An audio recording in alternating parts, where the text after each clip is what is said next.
So you're up north, eh? Yeah, beautiful weather. Beautiful weather. That's good to hear. Yeah. Nice down here in Sydney today, actually. It's just cool. That's winter, isn't it? All righty. Well, we are live in the Business Brain Food Group. G'day, everybody there in Facebook land. I'm here with Sam Pickering. Say g'day, Sam. Hello. And we are about to record episode 257 of the Business Brain Food podcast, which is pretty exciting. You're getting a behind-the-scenes look. So if you're in this group and you're watching this, then you are getting early access to this content. You also have the ability to ask questions as we record the episode. But just be patient as we get it underway because we've got a couple of things we're going to do before we start the podcast. I haven't hit record yet, but we are streaming live. So it's good to have you here. We're just going to make sure everything's working well. Definitely got audio. Okay, that's definitely working.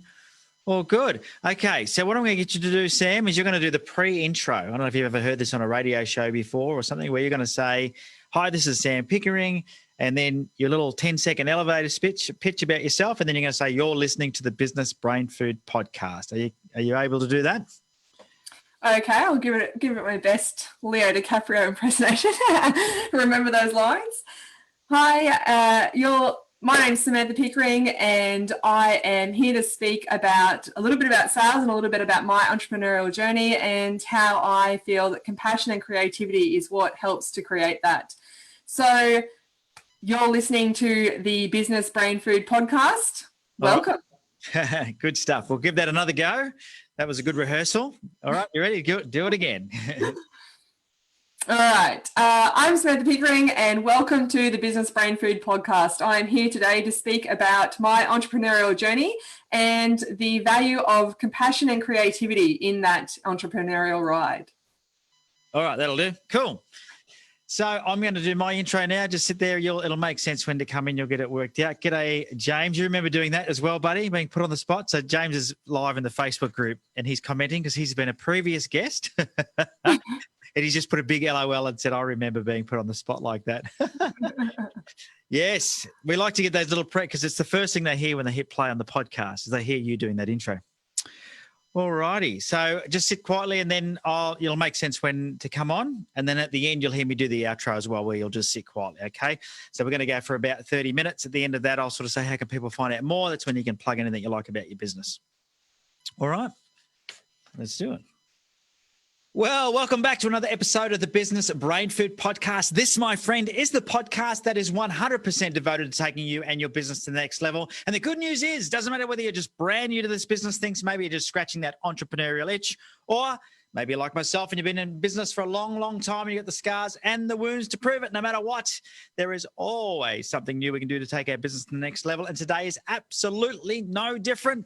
I'm going to be joined very shortly by Samantha Pickering, and we're going to be talking about all things entrepreneurial, a little bit about sales, and I'm sure there's going to be lots and lots of insights to help you take your business to the next level. And just a reminder that today's episode is brought to you by maxmyprofit.com.au. The team at Max My Profit help you build the business you imagined.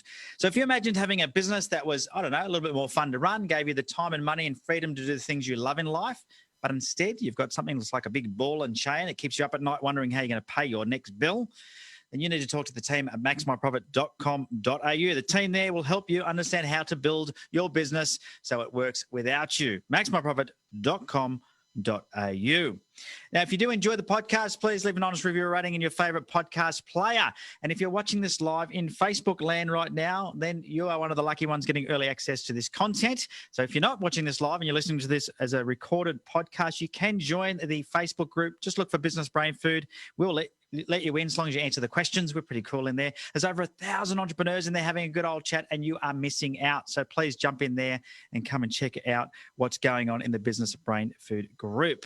On a final note, if you are enjoying the podcast, I think I did say this, leave an honest review or rating, but I'm going to say it again because we love getting your feedback. We love getting your feedback.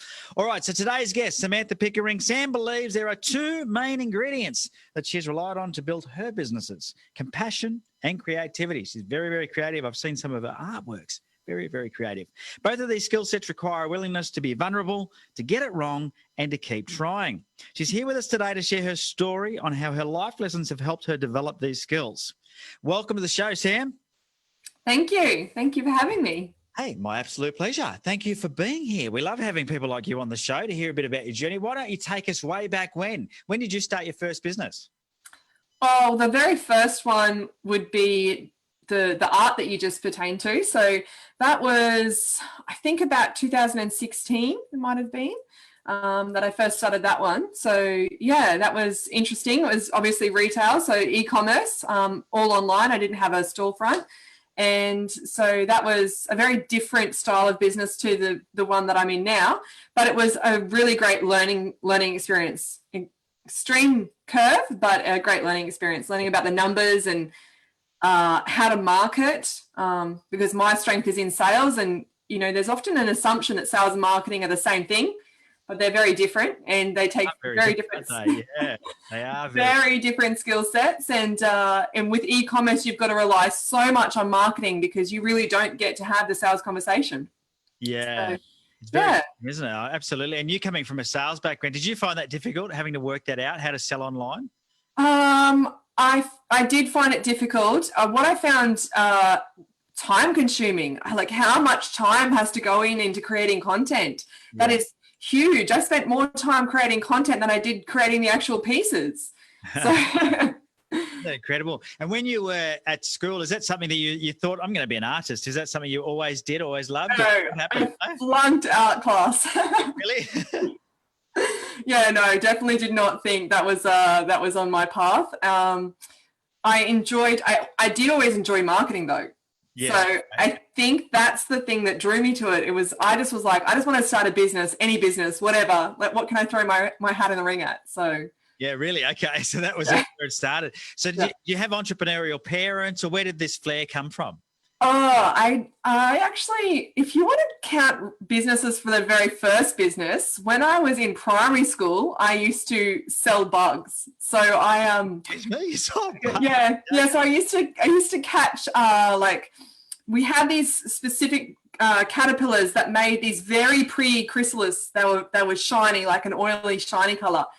And they were really popular in school. All the girls wanted one of these little shiny chrysalis. And I figured out which caterpillar made that chrysalis and would catch them, and then they could watch the caterpillar create that. So I created a little, like your own little bug kit that had the leaf that bug. I researched as to what leaves that bug ate. So you had the leaf that they would actually eat and then create their own chrysalis on. And I would sell them for a couple of dollars each in these little plastic containers. And catch water boatmen and sell them as their own little, what are those sea monkeys? You know how they've got like the sea monkey with the magnifying glass on? Well, I would do that, but with water boatmen and with these caterpillars. Wow. Okay. And so that was your very first business then? Yeah, that one. Yeah. Don't really count it.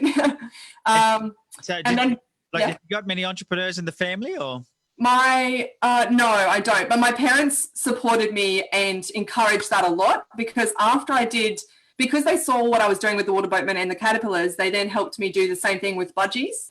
So they bought me a aviary, and I had to save up my own money to buy the first budgie. That was the deal. So then I would buy more and more budgies as breeding pairs, and then breed budgies and sell budgies. And that was from primary school through into high school. So they've always fostered that in me. Yeah. Okay. Wow. And then so after the budgies, what was next? Was there? After the budgies, it probably, you're in high school and you're stuck between all of the different worlds and where do I fit and who am I? And so after that, I just started trying to fit into society's boxes. Like, what job can I have that's within that train line? What's the career progression that is the done thing? And so I went into childcare first, and then car sales after that. So totally probably maybe 10 years of not doing any business of my own when I first left high school.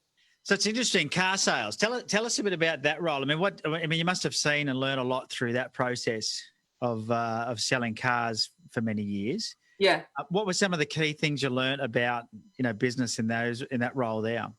Well, KPI driven sort of role, isn't it? It's hugely KPI driven, which that suited my style very well. I'm one of those little dopamine addicts that loves the tick boxes.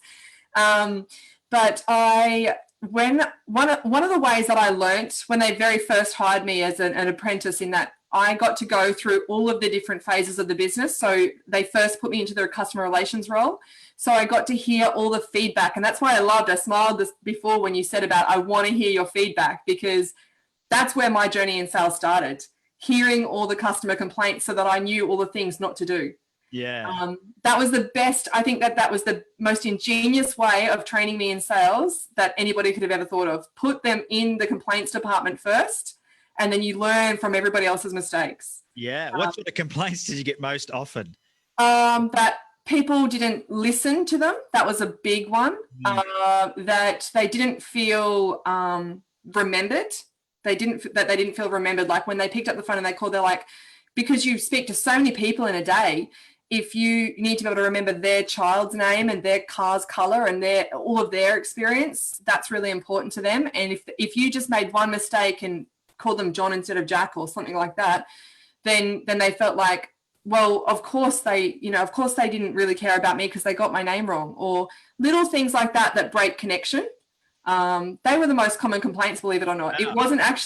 It was nothing about the end product. It was about the connection. Yeah. Okay. And then, so you went from being in that department, and that's actually a really good insight, that you went from taking customer complaints, and that was a good sales training, because I think a lot of people wouldn't think that, right? But most of the issues come from, they're emotional, aren't they? They're not logical.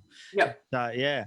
So from there, you went from that department, and then did you go straight into sales after that, or did you move through? I went through every department. So from customer relations, then I went into fleet. From the fleet department, I learned how fleet sales are very different to the retail sales. From fleet department, I went into the parts department. From parts department, I went into the service department, so that I could understand when a car gets sold, all of the other things that need to occur to it before it got delivered to the customer, so that I wouldn't overpromise. They deliberately did that so that you could see exactly how long it takes and exactly why it takes that long, so that you would never overpromise the customer and say, yeah, sure, you can have it in 3 days, because you understood the pressure it put on the rest of your team. Yeah, because I think that's a big issue in car sales. Yeah, you can have that tomorrow. Yeah. No, we've got the deposit. All right, now it's somebody else's problem there. But that all it does is upset the customer, and that means they don't come back or don't refer, don't they? Yeah. Yeah, upset the customer, but also upset your teams. If you put pressure on your teams like that and you go, whatever, it's their problem to deal with, like that's a hospital pass. Yeah. If you're giving out hospital passes, you're not going to be able to ask for many favors. And if there's that kind of lack of cohesion within your teams, then the customer obviously is not going to have a good experience. Yeah. And how did you take then some of the learnings from that, and how did that help you build business? Because I'm sure a lot of that would have come across as you built your first business. Yeah.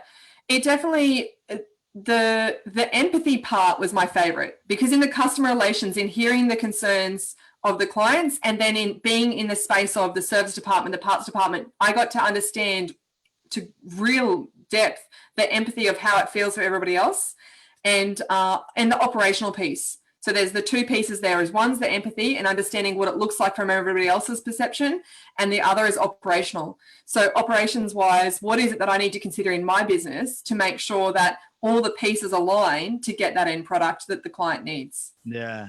And what do you think was, I mean, when it comes to that, I mean, is that something that can be systemized? Probably not. A lot of that has to be done like human to human, isn't it? A lot. Obviously the empathy piece is human to human. The operations, though, in order to be able to be empathetic, you need good systems. If you don't have excellent systems in place that you are comfortable with the routine and the structure, then you would be disorganized, lost. And if you're constantly trying to think about the operational things, you can't be present for your client in the empathy space. They're two different worlds, and your brain doesn't tend to work cohesively with those two components at the same time. Yeah. So if you are thinking about all the operations, you're not thinking and connecting with the people.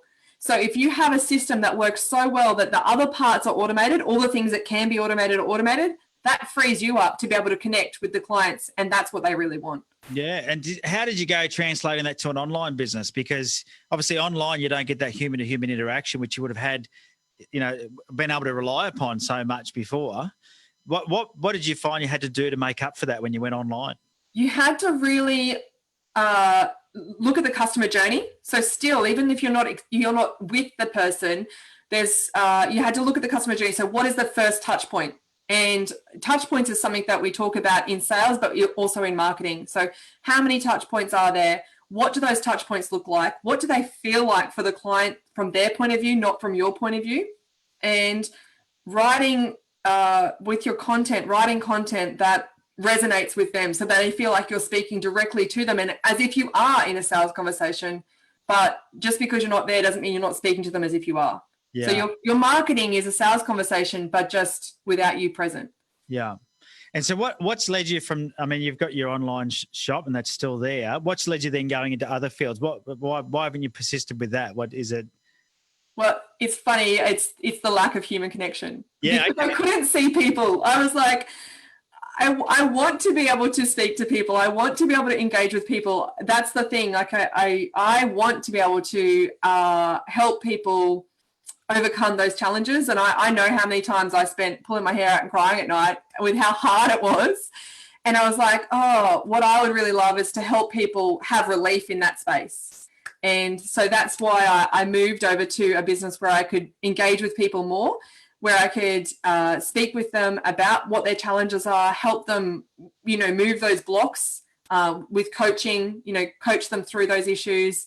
And I love hearing when I do this coaching now, when clients call me and say, you wouldn't believe this story. I know we talked about it in this context, but listen to how it applies in this context. Like if they've got, if they're a part of a social group or something like that, one of their hobbies on the weekend, they're like, how you taught me how to be assertive with my clients? I'm now assertive in my group and it's so much better because this, and this. Or I use that same skill with my child and now we have a better relationship because he's behaving better and he understands and I'm able to help him with his homework better. We're not screaming at the dinner table anymore with homework because I'm using these same communication assertiveness techniques that you've taught me for work at home. And I love it when they tell me those success stories, those surprising success stories. Which is cool, isn't it? So it's interesting because I had to go with the whole COVID thing then because obviously people interaction has been reduced. It was more and more of this type of thing, isn't it? More Zoom happening. Yeah, certainly more Zoom. My family and friends made jokes that I was a bit crazy at the first because I did a lot of TikTok. So Really, you're a TikToker. I was like, I need my connection somehow. So I was doing a lot of TikTok videos and just, because you do feel like you are right there with people because it's in their own home. Yes. So, they were like, Sam's gone crazy because I was doing a TikTok video every day. But that was my coping mechanism. That was how I still got my connection. And I'm definitely an extrovert. When they say introverts, check on your extrovert friends. They're not okay. Yeah. So tell me a bit about, being in the car sales industry, you must have got some really great training, but also probably some stuff that wasn't so great. I don't know, but what's the worst piece of advice you ever got? That's a tough one. Worst piece of advice. I don't know. I probably, because if it was bad advice, then I chose to ignore it. Always interesting, because I don't know if you've ever followed Jim Rohn. Jim Rohn says, let's not talk to the most successful person about how they succeeded. Let's talk to the most unsuccessful person about how they failed. Failure points. Make sure we don't do those things. Yeah. And I'm always interested to hear because I know we all get mentored by people, right? So if you came through customer service, there was probably people there training you in sales. Yeah. Can you remember a time when somebody told you something that you tried and it backfired or? The numbers game. Yeah. The numbers game. People are not numbers. So when people talk in sales, they'll say sales is a numbers game.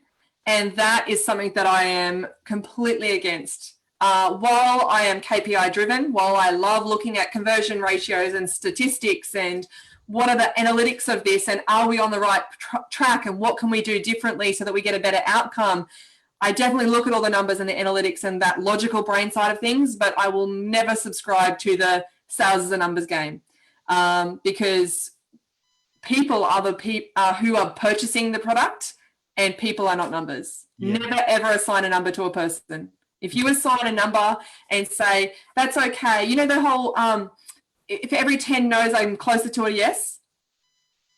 Not if you're doing the wrong thing. Yeah. You're going to get another 10 no's if you're doing the wrong thing. And how are you ever going to know if you're doing the wrong thing? This is the difference between quantitative and qualitative. Yeah. The quantitative number is I've got 10 no's. If you draw the conclusion that 10 no's means I'm going to get a yes next time because you get one yes for every 10 no's, that's a quantitative thing. you're missing the part of the qualitative. If you ask people, why did you say no? Then you can be on track to getting that yes. Yeah, absolutely. And do you think, I mean, a lot of salespeople fall into that trap, don't they? Because you do hear that a lot. It's a numbers game. Just do the numbers. Just do the numbers. Yeah. If you're not doing the right thing. So how did you learn then that it's not a numbers game? And how did you then have to, because 30 no's. That's how I learned it wasn't a numbers game. Because when I was told that and I kept getting those, and I was like, it's not working. I'm getting all the no's in the world and I'm not getting a yes. This was when I very, very first started in sales. It was in my first year of sales, and I was counting the no's and I was up to 30 no's. I'm like, no, it doesn't make me any closer. There's something missing here. So what did you do to change that trajectory? Because obviously that was not a good path you were going down. It felt horrible. And that's a comparison thing too. If you're comparing you to another person and you're comparing your results to somebody else's results, it feels horrible. I picked up the phone and I asked the people that I had developed a bit of a relationship with. So sometimes I was doing things that weren't exactly to process. And the fact that I did remember, that it was so-and-so's birthday, that, their grandson's birthday, I would pick up the phone and say, I'm pretty sure you've already purchased a car somewhere else.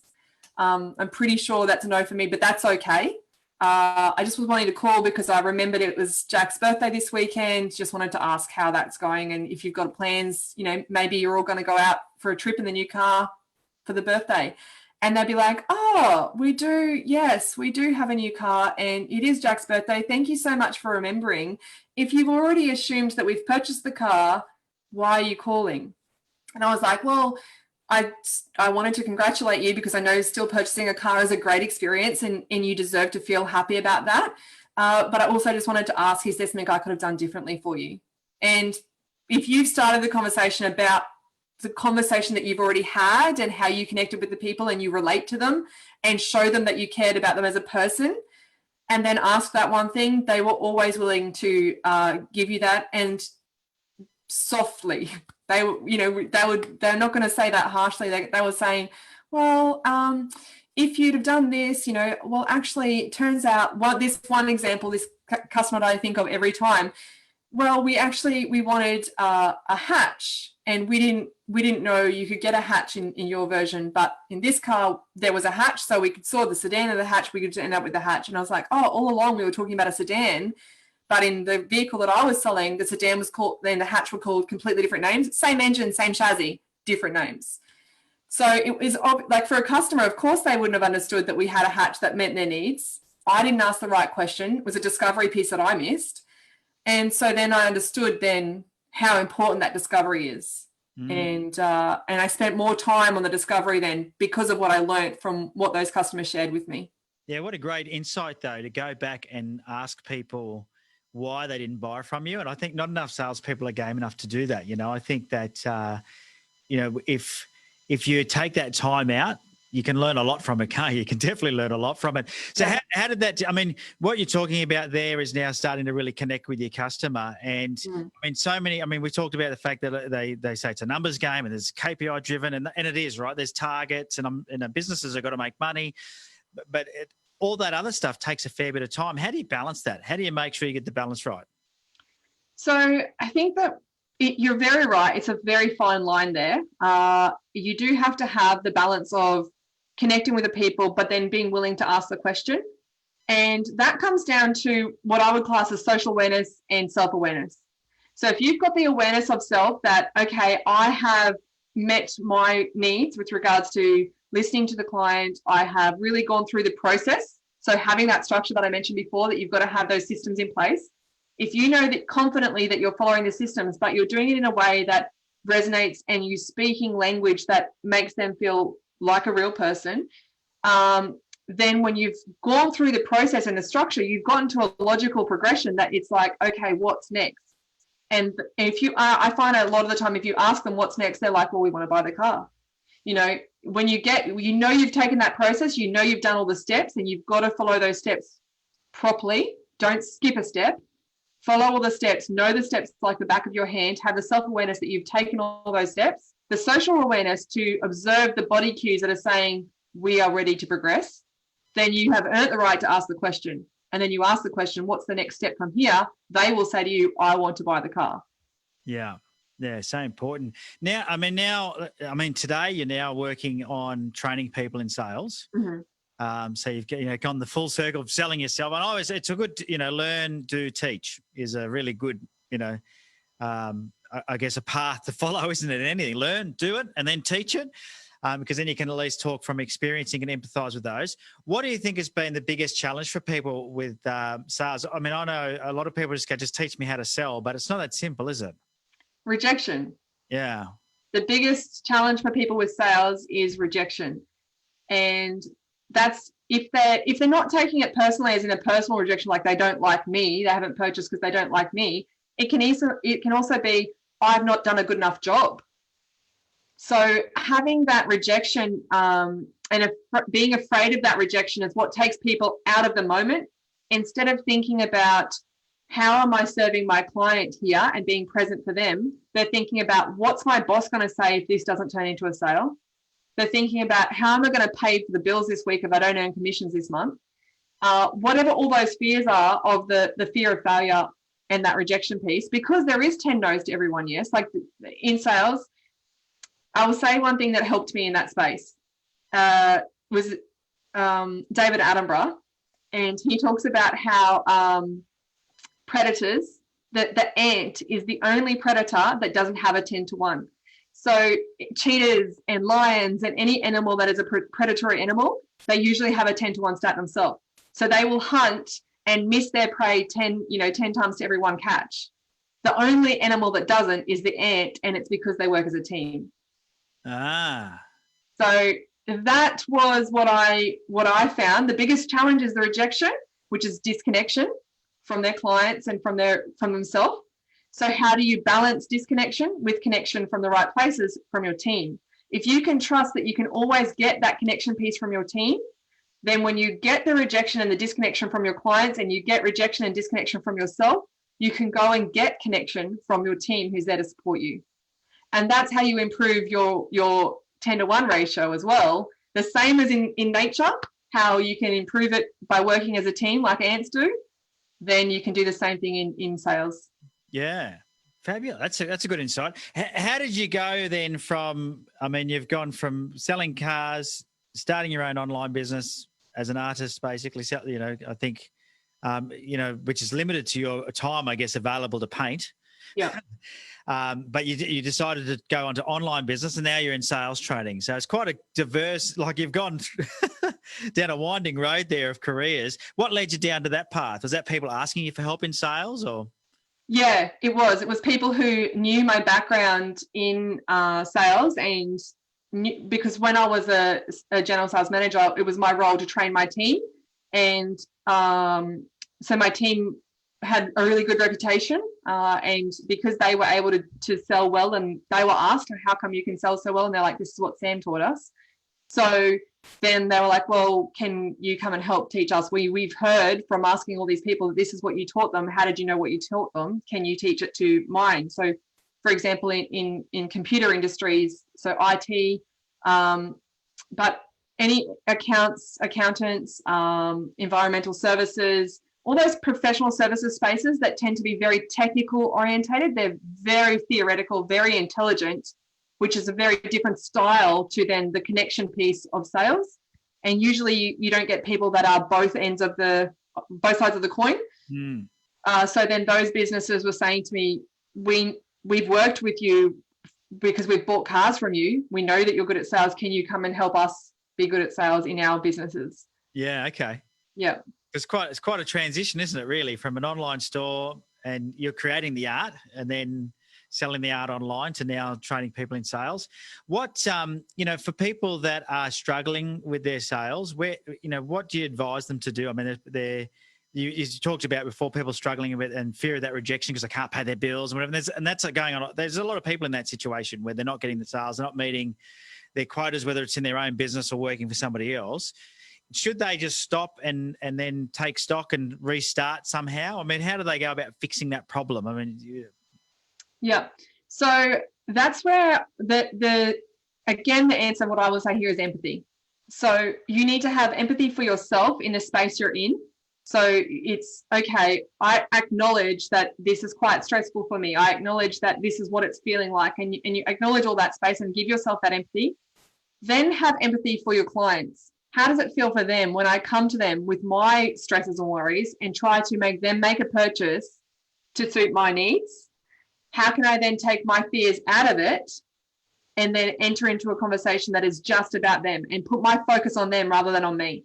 Because if you can remove the focus from yourself and place the genuine care into their space, then that's when you will end up with better sales. You may not end up with at first as many as you need straight away to pay those bills. I'm not saying it's a magic wand, but what I am saying is you'll enjoy the experience because you've removed that pressure, because that pressure point is the problem. When you remove the pressure and you choose to go into the conversation as a source of connection, and it's not about making a sale, it's about connecting with the people. When the sale comes, because it will, when the sale comes and you enjoy that sale so much more, you're like, I need to repeat that.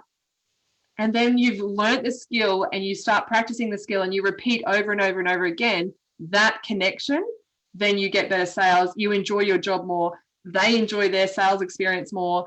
Everything starts to, and it becomes a momentum. Yeah. Okay. And so how does somebody practice that though? Like, it's easy with the system to go, here's the 4 things you need to do. But it sounds to me like this is something a bit more emotional than it is logical. Yeah, definitely. I mean, sales is emotion. People purchase on emotion. And, I think what is the saying? They purchase emotionally and then it's after the sale because, buyer's remorse. Yes. They justify it logically. Yes, they do. So buyer's remorse occurs because after they've purchased on emotion and they go home and start justifying it logically, if they don't have all the information to be able to justify their sale, then they come back and want to return the product. So it's the same thing there, with us. If we can't be present to hold the space for our clients to have their emotions, then that's not going to go well. If we're filling that space, I imagine a sales conversation like a bucket. And if the bucket is empty, then the customer can put their emotions into the bucket. If the bucket is full with our emotions, of all our fears, our rejections, our stresses, our worries, the customer can't put their emotions into the bucket, so the sale can't exist. Ah, yeah. It's a good way of thinking about it, isn't it? Yeah. So you've got to be able to go when you're at home, before you start your sale, before you start your day, you've got to put all your emotions somewhere else. Put them onto paper, put them in a jar in your mind, whatever your tool is, whatever your technique is. If it's imagining, visualizing, putting the emotions in a jar somewhere and they're on a shelf, if it's putting them on paper and writing them down and acknowledging them for yourself, just giving yourself awareness that those emotions exist, but they don't have a place of presence in the sales conversation, so that you can allow your clients to bring their emotions to the table. Yeah, so important, I think, because it can be hard though, right? I know, especially somebody who's new in sales, and you must have seen this, you've trained many people who are new in sales. They talk about having the monkey on their back, right? Yeah. So they've got to get the monkey off my back, especially a brand new person. Getting that sale is probably more important to them than it is to the customer. Yeah. So how have you helped people get around that? Because there's a lot of anxiety in that, isn't there? Mm-hmm. Definitely. So we look at the outcome that you want, is that I mentioned before about not being there to make the sale. If you're not there to make the sale, if you set yourself a different objective. So if your objective is, you can go into the conversation and say, my objective is to find out their son's daughter's name or something like that. It's some little weird twisty piece. My objective is to find this piece of information. Not to make the sale, it's to find this unique, weird piece. It takes your mind off of it. So it's kind of like a mind trick. You go into the conversation and what you're focusing on, what you're thinking on is, I've got to discover this. Because you've given yourself a challenge that takes exploration, you go into the conversation with curiosity, which means you're opening the doors to all this other information that you find out. When you find out that one little piece of information that you've searched for, first of all, you get that dopamine hit. Yay me, I've done what I set out to do. But naturally, the clients then felt really connected with. You found out other pieces about their life because in the discovery session, when you're finding out that little thing that you've set as a challenge, You find out all these other pieces about their life as to why they would need this product or service that you're selling. And then you can then create a story around that and say, these is, you've talked to me so much about this a day in your life, and it looks like this. You wake up in the morning, you do this, you do that. Imagine how much easier your life would be, or how much whatever your product's going to give to them, how much things are going to be better with this. And you can actually describe all the things they've described to you, but with your product or service in that place. And they're like, now I can visualize it. Now I can see it. Yes, I do want this. But you didn't go into the conversation with the agenda of making that sale. You went into the conversation with the objective of that weird twisty piece that allows you to be exploratory. Yeah. And how important is that, do you think? Because you've hit on something, and you mentioned it earlier about doing the discovery. I think you call it the discovery, which is what I like to call it when you start asking questions. Yep. How important is it to do that properly in your mind? Oh, 100%. One of the things that I draw is a triangle about the foundation piece. You can't, the loftier the building, the stronger the foundation needs to be. And then there's another thing that I say it's an army term, bluff, bottom line up front. If you don't spend the time asking the questions in discovery, your negotiation is going to be longer. So if you imagine a triangle and invert the triangle, if you spend a lot of time on the discovery and the foundation, then you spend a little bit of time on presentation, you spend the tiniest amount of time on negotiation and close. That's the perfect triangle. You turn the triangle upside down, your discovery piece is tiny, you just don't spend any time, you skip it because you're anxious, you skip the discovery, you go straight to presentation. Your presentation takes up a huge amount of time, then your negotiation has to take up even more. Your profit's gone, the enjoyment's gone, you've made mistakes, and you're going to miss because what you're going to sell is not going to fit the needs because you've missed on that discovery piece. It's completely off. And one of the things that I like about if you spend enough time on discovery is you can actually overcome objections in discovery. Things become more tense and become more weighted once you get to the dollars point of the conversation. So there's a lot more tension, and weight is a good way of saying it, but there's a lot more behind it then, and people have got a lot more to lose, they're afraid, when it comes to the dollars. If you're talking about the objections where you're talking about the dollars, people are going to hold on to those objections with a lot more grip.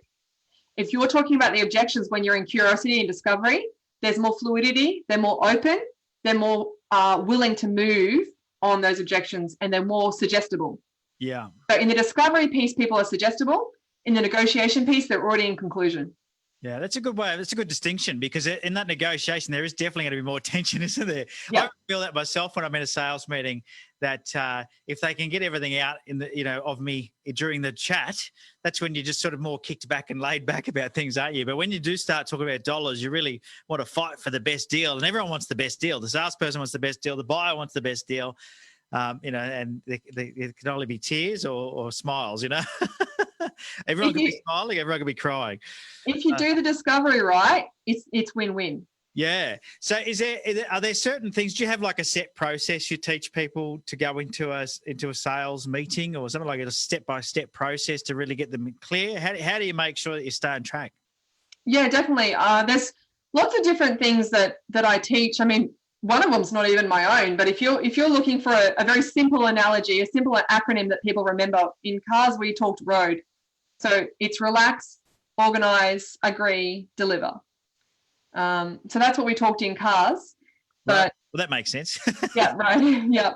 And it's the same concept. Your discovery is relax, build rapport, get to know people, learn more about them. Agree on what their needs are. What I teach about is hopes and concerns. Address people's hopes and concerns. So a lot of times, and this is where I love that you said learn most from people's failures. I really love opposites. Contrast is in creativity, in painting. Yeah. You always use contrast. So opposite colors, cool and warm. All those contrasting pieces. What creates something that's interesting to the eye? Same thing for the conversation. And so if you are learning about, most people, they're always asking about what their hopes are. What do you want in a car term? Do you want a red car? Do you want a blue car? What do you want? What I love asking is what you don't want. So you're not just asking about their pain points and their concerns, but you're asking what don't you want? Because then you're getting an even bigger picture of, you may assume that because you've asked if they want a dark color or a light color, and they said they want a dark color, And so you assume, cool, we're good with brown. And they're like, no, I don't want brown. Well, you didn't ask what they didn't want. You only assumed that they did want brown because it's a dark color, but maybe they're completely opposed to brown. So asking people what they don't want paints an even better picture than what they do, because often people haven't even thought what they don't want. Yeah. And it's definitely very important for a salesperson to know what your prospect doesn't want. Yeah. Yeah, absolutely. And when it comes to objections, what's your thought on objections? I mean, a lot of salespeople hate getting objections, but it's just part of the course, isn't it? So this is where I tend to use the word concerns. This is why I say concerns. Yeah. So I say if you use the term objection, you're setting it up as that win-lose battle that you said before. So it's you against the customer. They're objecting to your agenda. Which means you're going into it like a battle, which means not connection. If you set it up as a concern and you acknowledge that actually your customer has a risk that they're concerned about, and it's your role as a salesperson to mitigate that risk for them. If you can mitigate the concerns and the risks that your clients have, they will be more willing to purchase. So I don't like to term it as an objection. I like to term it as a concern, because then if you think of it like that, it's more empathy as well. You're empathetic that they've got concerns that they want to address. And so then you can say, I've thought about this before, or I've had customers with the same concerns before. This is how we manage that. If you have answers for them on those concerns and they feel like you're on their side of the table, you're trying to protect them from those concerns, not you're trying to trick them into forgetting about their concerns. Yeah. Yeah, and car sales would have been a tricky one, because car sales people have historically not had the best reputation. So when it comes to learning to sell and dealing with customer concerns, I'm sure there were plenty of concerns, because it's one of those industries that has been tarred with that brush in the past. You talked before, you gave us a couple of examples of people that you've helped where they spoke about how they've used assertiveness to help them, not just in selling, but in their life. Can you give us an example of what you mean by that? Like when do you want to be assertive? Yeah, so one of the things that I love teaching with people is the conflict styles. So in communication, you have, and negotiation is considered a conflict. So you have a competitive style, an avoidance style, accommodating, a compromise, or a collaborative. So one of those 5 styles. And that measures on a matrix your level of assertiveness. So competitive is extremely assertive, or accommodating and avoiding is not really assertive at all. So if you imagine it on a scale of assertiveness, what I teach my clients is how to use multiple options. So I will say to people, when you're giving a negotiation, when you're giving terms of agreement, and you're saying to somebody, okay, here's the 3 options that we've got. I'm going to put 3 options on the table, because I always say, don't give them a dichotomy. Don't say it's this or that, A or B, because in that you're setting people up and they feel like their back's against the wall.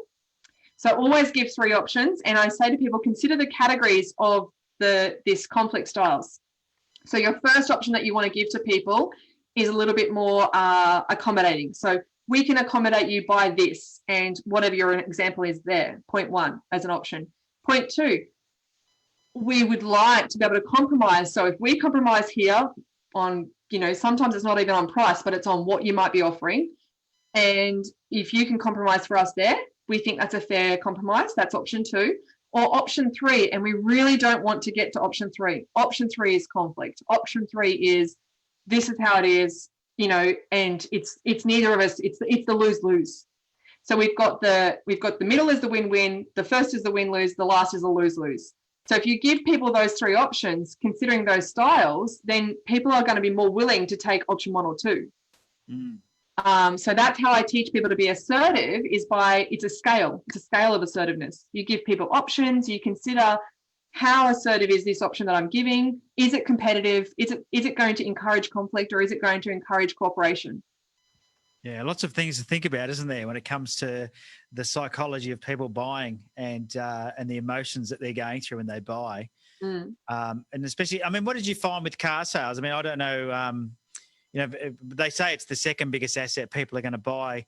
So it's a bit of an emotional roller coaster for people. How did you go managing people's emotions? And that's always quite often a joint decision as well, isn't it? I mean, fleet sales would have been very different, but. Yeah, fleet sales are different, but I loved it. That's the thing that I loved the most about car sales, was being able to participate in that emotional journey with the client. So there was a couple of stories that I remember. One was the whole family was actually crying about the trade vehicle. When they came to pick up their new car, they were like, we have bought every child home. This is the car that our first drive home with the baby in the car seat. This was this car. This is the car that we took Bessie, our dog, to the vet in on, when we had to get her put down. This is the car that we've gone on all of our family holidays with. This car, it was an anchor in terms of psychology. It anchored all of their emotions and all of their experiences to it. So the whole family was quite emotional about the car was no longer reliable, needing to let go of the car, and then being in that next phase of their life with the new car. And most of the time people are quite excited and happy and whatever about the old car, but this family in particular had a lot of emotions attached to the vehicle. And I thought that was really important. Like, I thought that was really beautiful that they valued that item so much. So yeah, it's definitely holding the space. Like, you had to respect that. You had to allow them the time to grieve that change, and then gently take them to the new car and allow them that new emotion and be there with them for that. So yeah, I love it. And there's so many different experiences. Not every purchase is an exciting thing. Sometimes it's in divorce and they've got to get a car because they're now divorced, and so that's emotional.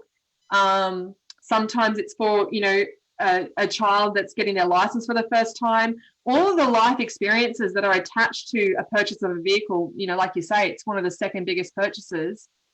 There's always something else going on. It's not just a car purchase. Yeah. It's representative of a life event. Yeah. So I have a feeling that's why you were successful at it, is it because you've recognised it's not just a car purchase, they're not numbers, and it's an emotional journey.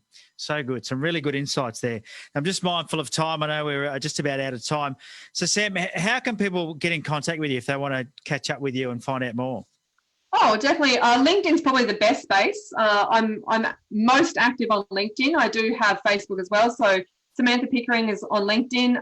The Passionate Sales Consulting, www.passionatesalesconsulting.com.au, is my website. So yeah, website or LinkedIn. You're on Facebook here live. I do have a company page on Facebook as well. So any of those measures to reach out to me. Fantastic. So how good's that been, eh? Such a good chat with somebody who's been there, done that. I always love having a chat with someone like yourself, Sam, who has gone through the entrepreneurial, roads to where you are. Yeah, you've been, and I'm sure it's sort of like I like it to a pinball machine, being an entrepreneur. Yes. Sometimes the lights are all flicking, everything's going off. It's amazing. Other times it's going down between the flippers and there's nothing. Yeah. That's the entrepreneurial journey. I might write a book about, the entrepreneurial pinball machine one day, because that's what I feel like. Entrepreneurs are like a pinball, getting knocked from one pillar to another post. And sometimes it's fun and other times it's just, not as fun. That's what I'll say. So thanks again for joining us and sharing your insights with us. It's been great chatting with you. Yeah, thank you. Thanks for having me on and for your questions. Hey, my absolute pleasure. So hopefully you got a lot out of that today for listening to the podcast there with Sam Pickering, as we took you on that journey to understand a little bit about her entrepreneurial journey, but then definitely a bit of a deep dive into the emotions of sales and how to go about getting sales and understanding more about getting people to buy from you. I think that was really exciting. If you've enjoyed today's podcast, leave an honest review or rating at the favourite podcast player of your choice, whether that's iTunes, Spotify, iHeartRadio, wherever it is you tune into this amazing podcast. You can leave your feedback. And of course, if you haven't been watching this live in the Business Brain Food group, you can do that. You can join the Business Brain Food group on Facebook and join in and get early access to the content as we record it. And that way you can comment as we go along. We've got lots and lots of comments in there today as well, which is great. A lot of people enjoying this episode as we record it live. So thanks so much for joining us there. On the final note, the podcast is brought to you by maxmyprofit.com.au. Head across to maxmyprofit.com.au if you want help to build the business that you imagined. All right, I've been Ben Futrell. You've been fantastic for tuning in to the very end of the podcast. Until next time, have a very profitable day. See ya. Hey, Sam, thank you. We're still live in Facebook. For those in Facebook, thank you so much for participating. Any questions for Sam? I know we're out of time, aren't we? Well, that was fantastic, Sam. Thanks so much. Thank you. Really appreciate that. Looks like there's no questions for Sam. I'm going to end the live. Here we go.